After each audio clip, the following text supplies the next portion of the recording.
Hello students, welcome back to physics class. Students, ये हमारा 10th lecture चल रहा है, ठीक है, जिसके अंदर हमें salient features of vector atom model करना है। मैंने आपको कल वेक्टर मॉडल, कल नहीं मतलब अभी थोड़ी देर पहले ही आपको, क्योंकि दोनों लेक्चर्स कंबाइन करने हैं, ठीक है, वेक्टर एटम मॉडल के बारे में बता दिया था, ठीक है। अब हम क्या कर रहे हैं, उसके साइलेंट फीचर्स लिखने हैं। एक्चुअली में ये जो क्वेश्चंस आता है आपका, ये जो क्वेश्चन आएगा आपका, वो पूरा का पूरा 9 मार्क्स का आएगा। तो बेटा इसको स्टार्टिंग से, जहाँ से मैंने करवाना स्टार्ट किया है वेक्टर एटम मॉडल को, वहाँ से ही लिखना है इसको, ठीक है। आप यहाँ से इसको स्टार्ट नहीं करेंगे, अदरवाइज़ ये शॉर्ट हो जाएगा, ठीक है। तो जहाँ से मैंने आपको अभी स्टार्ट करवाया था वहाँ से स्टार्ट करना है, जैसे प्रीवियस लेक्चर है, ठीक है, वहाँ से स्टार्ट करके ये जो पूरा का पूरा जहाँ पे एंड होएगा वहाँ तक आपको लिखना है, ठीक है। तो अब इसका टाइम ख़राब ना करते हुए हम आगे चलते हैं। तो देखो, हमने लास्ट लेक्चर के अंदर इसके अंदर बताया था कि इसके जो साइलेंट फीचर्स हैं आपके बेटा, वो दो साइलेंट फीचर्स हैं। एक तो आपका स्पिनिंग ऑफ इलेक्ट्रॉन है और दूसरा हमारा कौन सा है, स्पेशल क्वांटाइजेशन है या फिर स्पेस क्वांटाइजेशन है, ठीक है। तो एक आपका स्पिनिंग ऑफ इलेक्ट्रॉन वाला मैंने आपको बताया था। स्पिनिंग ऑफ इलेक्ट्रॉन वाले केस के अंदर हमने ये देखा था कि जब हमने खाली बोहर मॉडल को देखा तो वो हमारा फाइन स्पेक्ट्रा को ही नहीं बता पाया था, ठीक है। उसके बाद Sommerfeld extension of Bohr model आया, उन्होंने उसको बताया तो फाइन स्पेक्ट्रा को कि फाइन स्पेक्ट्रा भी कुछ है, लेकिन वहाँ पे एनर्जी की क्वांटाइजेशन, डीजनरेसी आ गई थी, सॉरी, है ना, एनर्जी की क्या आ गई थी, डीजनरेसीज आनी स्टार्ट हो गई थी, डबल डबल वैल्यू आनी स्टार्ट हो गई थी। फिर उन्होंने उसके ऊपर क्या लगाया, रिलेटिविस्टिक करेक्शन फॉर्म लगाई। रिलेटिविस्टिक करेक्शन फॉर्म लगाने के बावजूद भी वो हाइड्रोजन का ही फाइन स्पेक्ट्रा को शो कर पा रहा था और किसी भी चीज़ का फाइन स्पेक्ट्रा को शो नहीं कर पा रहा था। एल्काइल मेटल्स या फिर एनोमोलस इफेक्ट, इन सब के फाइन स्पेक्ट्रा को एक्सप्लेन नहीं कर पा रहा था, तो हमें उसको भी करवाना था। तो दो साइंटिस्ट आपके आए थे, उहलेनबेक एंड गोल्डस्मिथ। तो उन दोनों ने ये कहा कि भाई ऐसा ना है, तुम क्या करो, इसके अंदर इलेक्ट्रॉन का स्पिनिंग इफेक्ट भी कंसिडर करके चल लो, ठीक है। उसके बाद क्या कर सकते हो, तुम इजीली इन सब चीज़ों को एक्सप्लेन कर पाओगे, ठीक है। तो इसकी जो साइलेंट फीचर्स है, यानी कि हमें वहाँ क्या करना पड़ा, वेक्टर एटम मॉडल के अंदर बहुत ज़्यादा इंपॉर्टेंट है बेटा कि J is equal to L plus S से लेके L माइनस एस वाला सिस्टम आप इसके अंदर दिखा के आओ, क्योंकि यही ये बता रहा है कि L और S वेक्टरली क्या हो रहे हैं, ऐड होते हैं, ठीक है। फीचर्स कौन से हैं इसके, फीचर्स, इसने क्या नई चीज़ें क्या दी है, इसने क्या फीचर्स बोले हैं, तो वो एक देख लो। वो आपका पहला क्या है, स्पिनिंग ऑफ इलेक्ट्रॉन, ठीक है। स्पिनिंग इलेक्ट्रॉन इसका मेन फीचर है, पहला फीचर, ठीक है, क्योंकि मैंने आपको बताया था इसके दो फीचर्स हैं, space quantization of spinning of electron, ठीक है। तो स्पिनिंग ऑफ इलेक्ट्रॉन के अंदर आपका क्या आ जाएगा, स्पिनिंग ऑफ इलेक्ट्रॉन के अंदर अभी जो हमने बोला है वही सारी चीज़ें लिखनी है। The Sommerfeld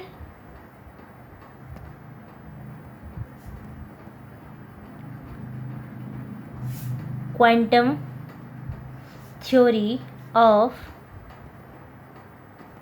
elliptical orbits with relativistic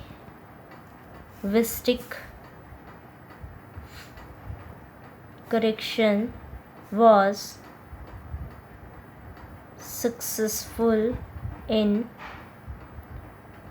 explaining the fine structure of hydrogen atom, but not explain the fine structure of alkali metal and anomalous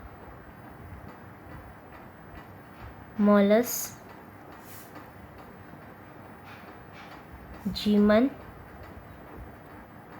effect, ठीक है। तो ये इसको तो कर पाए थे लेकिन इसको नहीं कर पाए थे। उसके बाद मैंने आपको बताया था कि इस चीज़ को रिजॉल्व करने के लिए दो साइंटिस्ट आए थे, गोल्डस्मिथ एंड उहलेनबेक, ठीक है, उन्होंने ही इसका आइडिया दिया था। To overcome these drawbacks,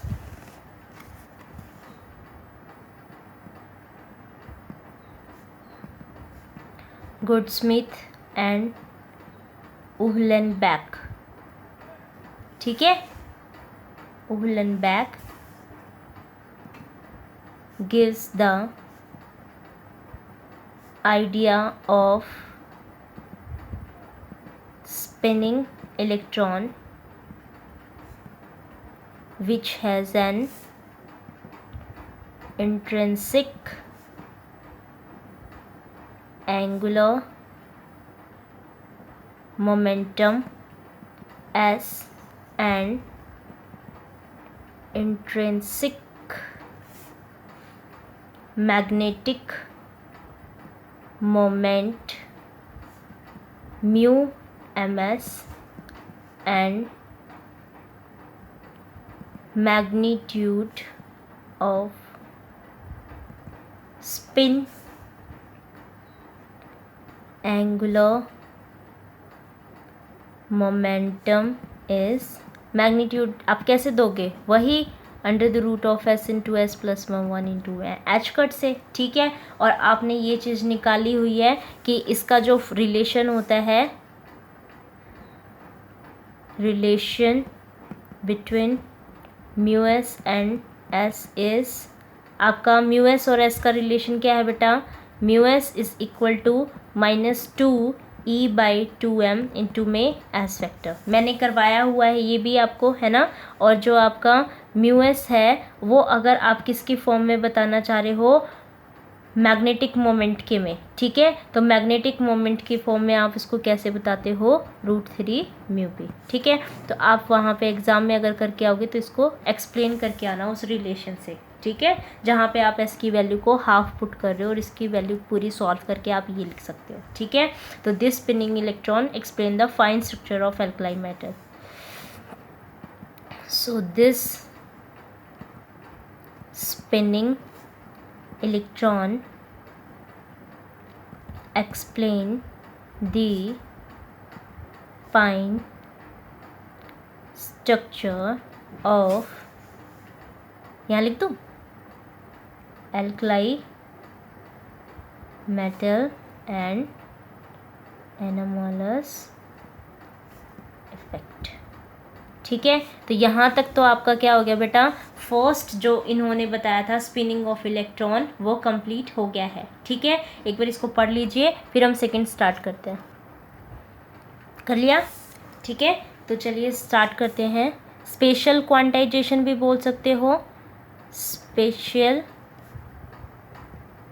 quantization, ठीक है, या फिर आप क्या बोल सकते हो, स्पेस क्वांटाइजेशन, ठीक है। ये इसका क्या है, सेकंड साइलेंट फीचर है, ठीक है। वेक्टर एटम मॉडल का फर्स्ट साइलेंट फीचर है आपका spinning of electron, second silent feature है बेटा स्पेशल या स्पेस क्वांटाइजेशन, ठीक है। अब स्पेस क्वांटाइजेशन के अंदर स्पेस से रिलेटेड चीज़ें होंगी, यानी कि जो हम इलेक्ट्रॉन बेटा हमारा किसी भी उसमें मैग्नेटिक फील्ड के अंदर रख रहे थे ना, ठीक है। तो अगर इलेक्ट्रॉन मैंने इसके अंदर रखा था तो आपने देखा था कि वो जो इलेक्ट्रॉन है ना वो हमारा ऐसे इसकी तरफ क्या कर रहा है, रिवॉल्व कर रहा है। तो मैंने यहाँ पे क्या बताया था कि यहाँ मेरा एक एल वेक्टर बन रहा था और वो मेरा क्या कर रहा था, इस तरीके से प्रिसेस किए जा रहा था, है ना। तो आपने ये कहा था जब हमने लार्मर थ्योरम पढ़ी थी, है ना, लार्मर थ्योरम में ये किया था। तो मैंने ये मान लिया कि ये मेरा जो मैग्नेटिक फील्ड है ना, सपोज ये मेरा जेड डायरेक्शन में है, तो अगर ये घूमता घूमता जा रहा है तो इस पोजीशन के ऊपर ये वाली जो लाइन है ये कौन सी होगी बेटा, आपकी एल जेड आ गई, ठीक है। और ये थीटा कितना है आपका, ये थीटा हो गया, ठीक है। तो ये कह रहा है कि ये कितना एंगल बनाता है उसको बताओ मुझे, ठीक है। तो अब हमें इसके अंदर इसकी वो वैल्यूज़ बतानी है, क्लियर है, ठीक है। तो ये इलेक्ट्रॉन है, ये आपका क्या है, ऑर्बिट है जिसके अंदर वो मूव कर रहा है। ये अगर एल है तो इसकी अपोजिट डायरेक्शन मेरे को पता है कि क्या होगी, म्यू एल होगी, क्योंकि mu L is equal to -KL E/2m होता है, ठीक है। तो माइनस साइन यही शो करता है आपका, एल और म्यू एल क्या है, अपोजिट डायरेक्शन के अंदर है ना, तो आपने अब क्या करना है, इस चीज़ को लिखना है। तो पहले तो जो ये हमने बताया कि इसके अंदर ऐसे ऐसे मूव कर रही है और ये मैग्नेटिक फील्ड जेड डायरेक्शन के अंदर लिया हुआ है, यही सारी चीज़ों को लिख दो, ठीक है। When an atom is placed in an external magnetic field B vector, electron orbit precess about the field direction, ठीक है। जो इलेक्ट्रॉन है वो इसकी फील्ड की ऐसे ऐसे मूव करने लग जाएगा, प्रेसेस करने लग जाएगा, ठीक है। द इलेक्ट्रॉन यानी कि जो इलेक्ट्रॉन का ऑर्बिटल एंगुलर मोमेंटम है, orbital angular momentum vector L vector traces a cone. हमें पता है कि जब ये इलेक्ट्रॉन मूव करता है तो जो इसका इलेक्ट्रॉन का ये जो एक एल वेक्टर है, सपोज एक पोजीशन पे ये इसका एंगुलर मोमेंटम इस तरीके से है, तो अलग अलग ये मूव करेगा, तो ये क्या करेगा, इस तरीके से करता करता करता करता चला जाएगा और फिर ये क्या करेगा, एक कॉन बना रहा है, ठीक है। ये क्या कर लेगा, एक कॉन बना लेगा। तो ये जो एल वेक्टर है वो क्या कर रहा है, traces a cone around B vector, ठीक है। तो अगर हमारा magnetic field when if magnetic field B vector is along Z axis, और मैंने ये मान लिया कि जो मेरा मैग्नेटिक फील्ड है वो मेरा जेड एक्सिस के अलोंग है, ठीक है। तो अगर वो बेटा जेड एक्सिस के अलोंग है तो ये मेरा एल जेड हो गया। तो आप क्या कर सकते हो, इसके अंदर इस थीटा को बता सकते हैं कि ये एल है और ये एल जेड है, तो ये सामने वाली साइड तो मेरी परपेंडिकुलर हो गई, ठीक है। ये परपेंडिकुलर हो गई, ये बेस हो गई, और ये बड़ी वाली क्या हो गई आपकी, अब हाइपोटेन्यूज हो गई, ठीक है। तो अगर ये इस तरीके से है तो यानी कि आपका कितना होता है, पाकिस्तान भूखा प्यासा, हिंदुस्तान हरा भरा। तो बेस अपॉन में आपकी हाइपोटेन्यूज क्या हो जाएगी, कॉस थीटा। तो बेस क्या था, एल जेड, ठीक है। तो एल जेड अपॉन में हाइपोटेन्यूज, हाइपोटेन्यूज क्या थी, एल, ये किसके इक्वल होगी, कॉस थीटा के। तो एल जेड की वैल्यू कितनी हो गई, एल कॉस थीटा। तो इसका मतलब यहाँ से क्या हो गया, L Z is equal to L cos theta. तो हमें तो एंगल ही तो बताना था कि किस तरीके का वो कौन बनाएगा, ट्रेस करेगा। तो कॉस थीटा बेटा कितना हो गया यहाँ पे, एल जेड अपॉन में एल के इक्वल हो गया, ठीक है। तो अब आपको ये चीज़ पता होनी चाहिए, क्वांटम मैकेनिकल रिलेशन आपने केमिस्ट्री में देखे होंगे, क्वांटम मैकेनिकल रिलेशन ये हमारे केमिस्ट्री में आए हुए हैं कि एल वेक्टर आपका कितना है, under the root of L into L vector into में एच कट, और एल जेड को हम क्या लिख सकते हैं, एम एल, बताओ, एम एल एच कट, ठीक है। तो ये दोनों वैल्यू आप इसके अंदर पुट कर दीजिए। तो कॉस थीटा की वैल्यू कितनी हो गई बेटा आपकी, M L H cut upon में under the root of L into में एल प्लस में 1 एच कट के इक्वल हो जाएगी। एच कट से एच कट आपका कैंसिल, एम एल अपॉन में under the root of L into में एल प्लस 1, ठीक है। तो ये आपका जो फॉर्मूला आया है कि cos theta is equal to M L upon में under the root of L into L plus 1, यही हमारा एक्चुअली में क्या बता रहा है, स्पेस क्वांटाइजेशन बता रहा है, ठीक है। तो जो आपकी वैल्यूज़ होंगी डिस्क्रीट, ठीक है, एम एल की वैल्यू आपकी डिस्क्रीट होंगी अलग अलग थीटा के लिए, ठीक है। तो आप लिख लीजिए, so for M L 2l plus में 1 values there can be 2l plus में 1 discrete value of theta, ठीक है। तो ml के लिए ये हमारी डिस्क्रीट वैल्यू आती जाएंगी, ठीक है। अब इसका एक फॉर्म और बना लो फिगर। और हाँ, एक चीज़ ध्यान रखो, यही जो हमारी डिस्क्रीट वैल्यू आई है ना, यही हमारा क्या बताता है, स्पेस क्वांटाइजेशन बताता है, ठीक है। तो इसको भी लिख लो, दिस या the orientation of orbital angular momentum this लिख लो, कैन हैव 2l प्लस में 1 discrete value with respect to b, क्योंकि वो हमारी जो ml है, जो l है, वो हमारा मैग्नेटिक फील्ड के अराउंड रिवॉल्व कर रहा है, तो वो b के साथ में इतनी सारी ml वैल्यू दिखा पा रहा है ना, तो ml की कितनी वैल्यूज़ 2l प्लस में 1 डिस्क्रीट वैल्यूज़ आ रही हैं। तो यानी कि ये जो ओरिएंटेशन है किसी भी उसकी, उसको हम 2l प्लस में 1 डिस्क्रीट वैल्यू से दिखा सकते हैं। ठीक है, तो यही क्या है आपका, this is called space quantization.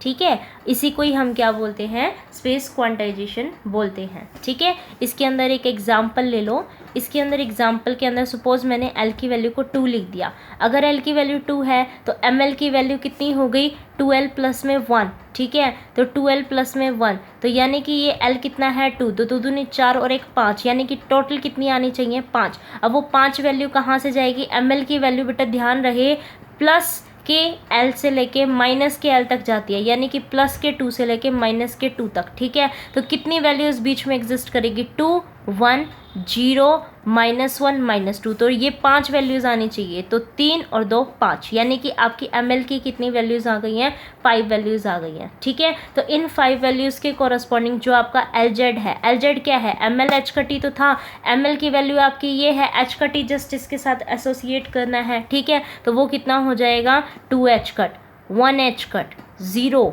-1 h cut -2 h cut, इस तरीके की वैल्यूज़ आएंगी। अब ये कहता है अगर इस तरीके की वैल्यूज़ इसके अंदर आ रही हैं तो आपको l तो पता ही है, √l इंटू l प्लस में 1 h कट। ठीक है, अब l की वैल्यू तो वही रहेगी जो 1 है, ये तो ml आता है। Lz का फॉर्मूला कितना था बेटा, ml h कट था, तो ml चेंज होता जा रहा है, l कोई ना चेंज हो रहा है, तो वो तो वैल्यू हमेशा फिक्स ही रहेगी। कितनी हो जाएगी आपकी, जब इसके अंदर सॉल्व करेंगे, 2 प्लस में 1 3 इंटू 2 6, तो √6 इंटू में h कट हो जाएगा। ठीक है, तो अब आपको एंगल्स फाइंड आउट करने हैं कि जब वो रोटेट करता है आपका, यानी कि L जो मैग्नेटिक फील्ड के अराउंड रोटेट करा रहा है, कौन बना रहा है, तो उसका स्पेस क्वांटाइजेशन किस तरीके का होगा वो हमें देखना है। एक हमने ये एंगल 0 माना हुआ है, उसके बाद और देखेंगे। ठीक है, और लेवल्स हमें पता ही हैं इसके, 2 इसके ऊपर बनेंगे और 2 इसके नीचे बनेंगे, यानी कि ये 2h कट 1h कट फिर 0, फिर ये -1h कट और ये -2h कट। अब जितना एंगल बन रहा है उस तरीके से करके उसको कंबाइन कर देंगे। ठीक है, तो ये हमारे पास कितना होता है, Lz/L होता है। तो यहाँ से आपकी वैल्यू बेटा आपको पता है कि 2h कट, यानी कि h कट की वैल्यू आप कर लोगे ना, Planck's constant divided by 2π into में 2 करना है। ठीक है, तो जब आप इसको सॉल्व करोगे तो आपका ये रिजल्ट आ जाएगा। अगर किसी का नहीं आता है तो वो मुझसे पूछ सकता है, 4082 0 के लिए वो 0 ही आ जाएगा। ठीक है, माइनस में h कट का रिजल्ट आएगा, माइनस में आपका कितना, माइनस में 0.4082 और माइनस में 2h कट का रिजल्ट आएगा बेटा माइनस के 0.81625।